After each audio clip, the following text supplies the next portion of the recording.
It's going to be a weird month here on the TJOmega YouTube channel, what with Toycember going on, plus all the random reviews, all of the streams, and everything else that I plan to do. We've got quite a bit to get through, and since Toycember is going to give you plenty of Transformers, I figured it's a good month to sprinkle in a few off-topic things for the random reviews. So, today, while Mega Man X is being displayed on Toycember, for random review, I thought, let's go Gaim and talk about the arms change line with everybody's favorite Banana Man, unless you are in the UK and really love that cartoon as a kid. We're looking at the arms change Kamen Rider Baron, the second release in the series.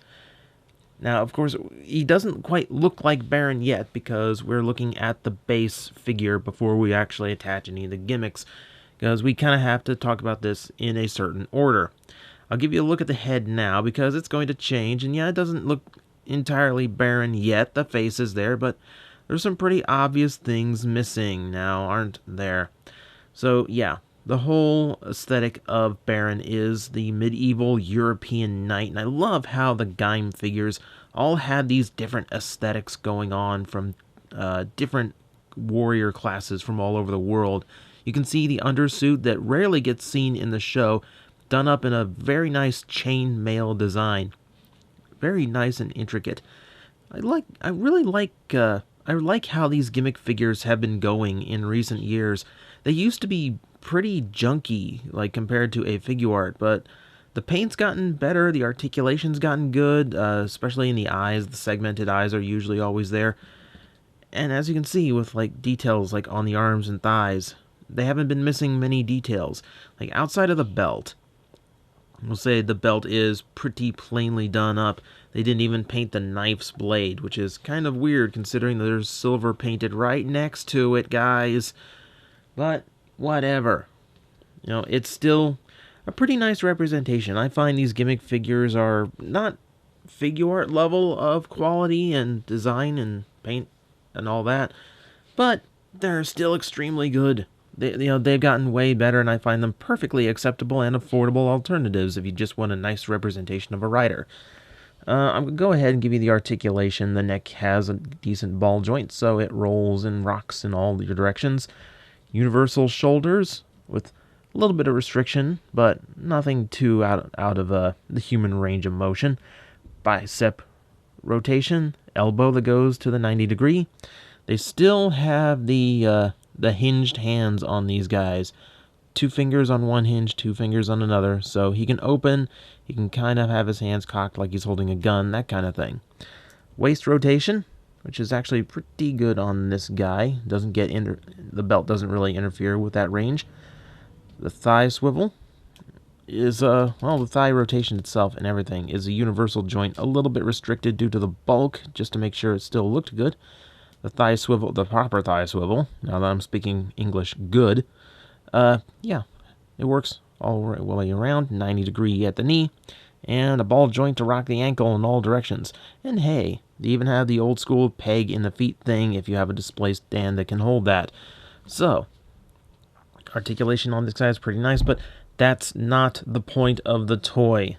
That's pretty much the articulation these gimmick figures have had for years now, so not a surprise there. What makes him stand out is, of course, his armor. Now, yeah, for the uninitiated, you're looking at a metal banana. If you haven't seen Gaim, this is a little bit odd to you. Trust me, when we first saw Gaim, it was a little odd to us as well.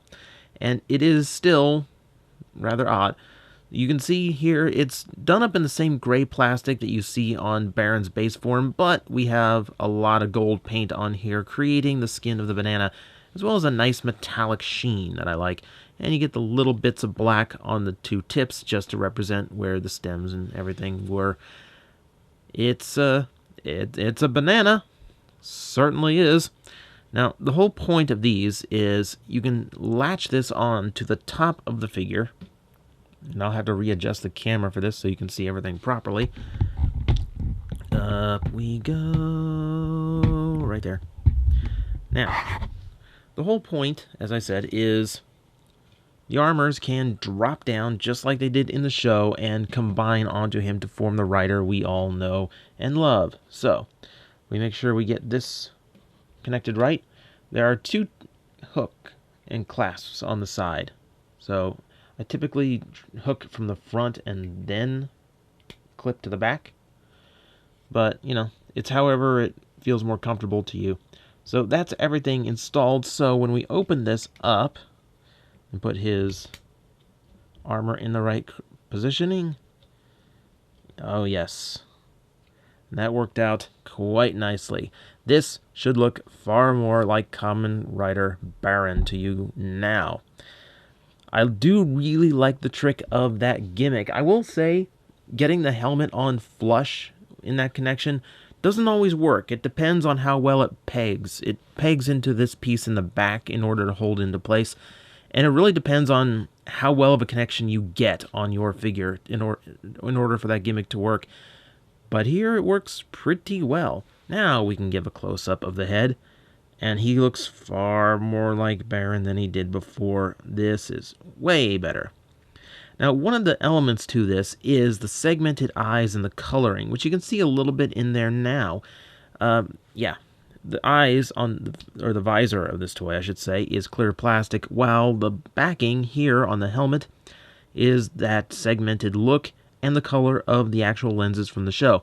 On Baron, the effect is a little bit thin because, as you can see, it's a very pale color. And in general, this doesn't quite work as well as I think it could. Because of the shape of the head and how the gimmick has to be interchangeable, I can understand why. But yeah, the color doesn't quite reach the lenses as much as I want. It works enough to get the point across, but I don't know. It seems like it could have been done a little bit smoother. But it's not a figure art, so I shouldn't expect everything. So that is Kamen Rider Baron in his proper armored rider look. I love the look of this toy. Gold and black and red and silver. This is one of my favorite color schemes to go with. And he looks quite exceptional. Now, if you've watched this channel for long enough, you know I kind of have this thing for like really wide shoulder armor. I like the powerful appearance it represents, and especially this way. The banana actually does create a good shape for this with very wide shoulders and the little spikes on the tips. So they come to a point that's really good. You can see the paint job is done pretty well. This has to remain a little bit flatter than it looks in the show in order for the gimmick to actually work and to have room for the head and everything. But I really like what it's gone for here. It's a very little intricate design. The black really works in with the chest details well. And it creates a very cool actual armored rider. Now, you will get a little bit of shell here in the back, which they do acknowledge, because I'll show you the Sofubi, which is a little bit closer to the actual show's suit design, and they do admit, yeah, he's got a bit of a banana peel on his back, but beyond that, he is a very clean-looking, very nice-looking Kamen Rider Baron. Now, all the articulation is the same. The head maybe gets a little bit restricted compared to how it was without, just because of the helmet getting in the way, but I don't really notice anything too lacking in there. Anything below the waist is exactly the same. The waist itself still works. And the only real articulation that might get hindered here is going to be the shoulders, but you can see the grooves that are cut out of here, out of the armor for the arms. So you do have a little bit of range without having to move the shoulders, and of course they are hinged, so you can still get that movement back if you really need it. I think the only place it looks odd is when you move the arm too far forward, and it just kind of doesn't move with it the right way. But, I don't know, little sacrifices you make for the toy's actual working gimmick. Speaking of, he does get accessory, the banana spear. And yes, again, for the uninitiated, it is a lance made from a banana. I don't make it up, I just review it, don't judge me. It is nicely done. Like, it is a pretty inspired use of a banana to inspire any kind of weapon, and it goes in with a medieval theme very nicely. I do like how the peel forms this handguard thing that actually works pretty well. Now, strangely enough, there's a little bit of gimmick to this because for some reason it extends. Now, the DX toy for this thing did that. It did that in the show, like maybe twice they actually showed it doing that. But I'm glad they kind of incorporated it because it would have been easier and probably cheaper to just make it out of one piece. So they actually did put in a little bit of extra effort. That's nice and that's appreciated. The spear itself goes in quite well with him. Fits the medieval look, fits the color scheme, and of course the banana aesthetic. It works quite well, and his hands, the hinges are quite good, so he can form a nice good grip on the handle and not really lose out on anything. There's no rocking to the wrist, so it's kind of hard to pose him in any kind of like actual lancing position. You can kind of do that. It does loosen the grip, but it does allow you to angle the spear and get some more interesting poses out of it. Yeah, I quite like this toy.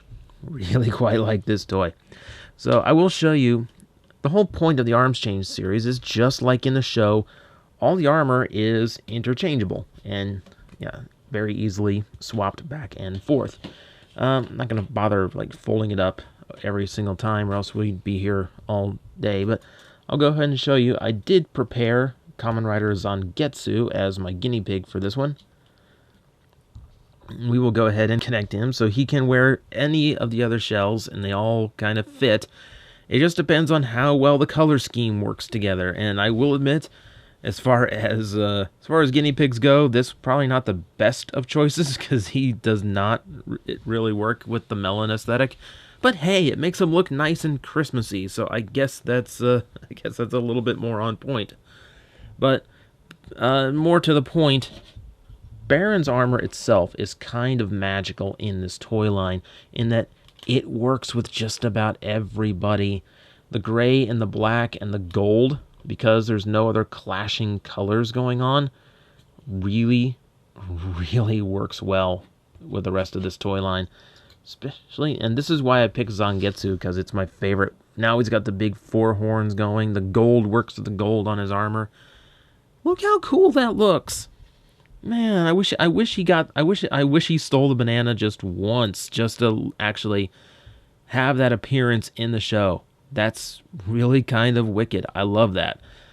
So, the gimmick works extremely well. And it really does lead to a lot of little interchanging combinations and makes the toy line a lot of fun to goof with.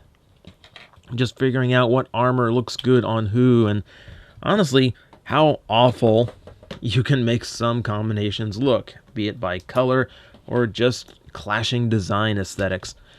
It's a lot of fun, and I've got way more of these toys than I probably should have. I bought way more of these than I've bought Figuarts in the last couple of years. So that is Arms Change 02, Kamen Rider Baron. I really like this toy line. I might cover a few others, like some of the web exclusives that they released for this series. But for now, most of them pretty much run the same way, and I don't want to feel like I'm talking about the same toy every single time we cover one. So, it'll be sprinkled in here and there. For what it is, I think this was a really good toy line, and I think this was a really good Baron long before the figure art was available. So, it's a little bit rough to get into now, I think, but if you can still find it, it's a worthy pickup. And it's one of those toy lines where the more you have, the more all of them gain in playability, which can be very financially disastrous. But hey, I just review them. I don't force you to buy them.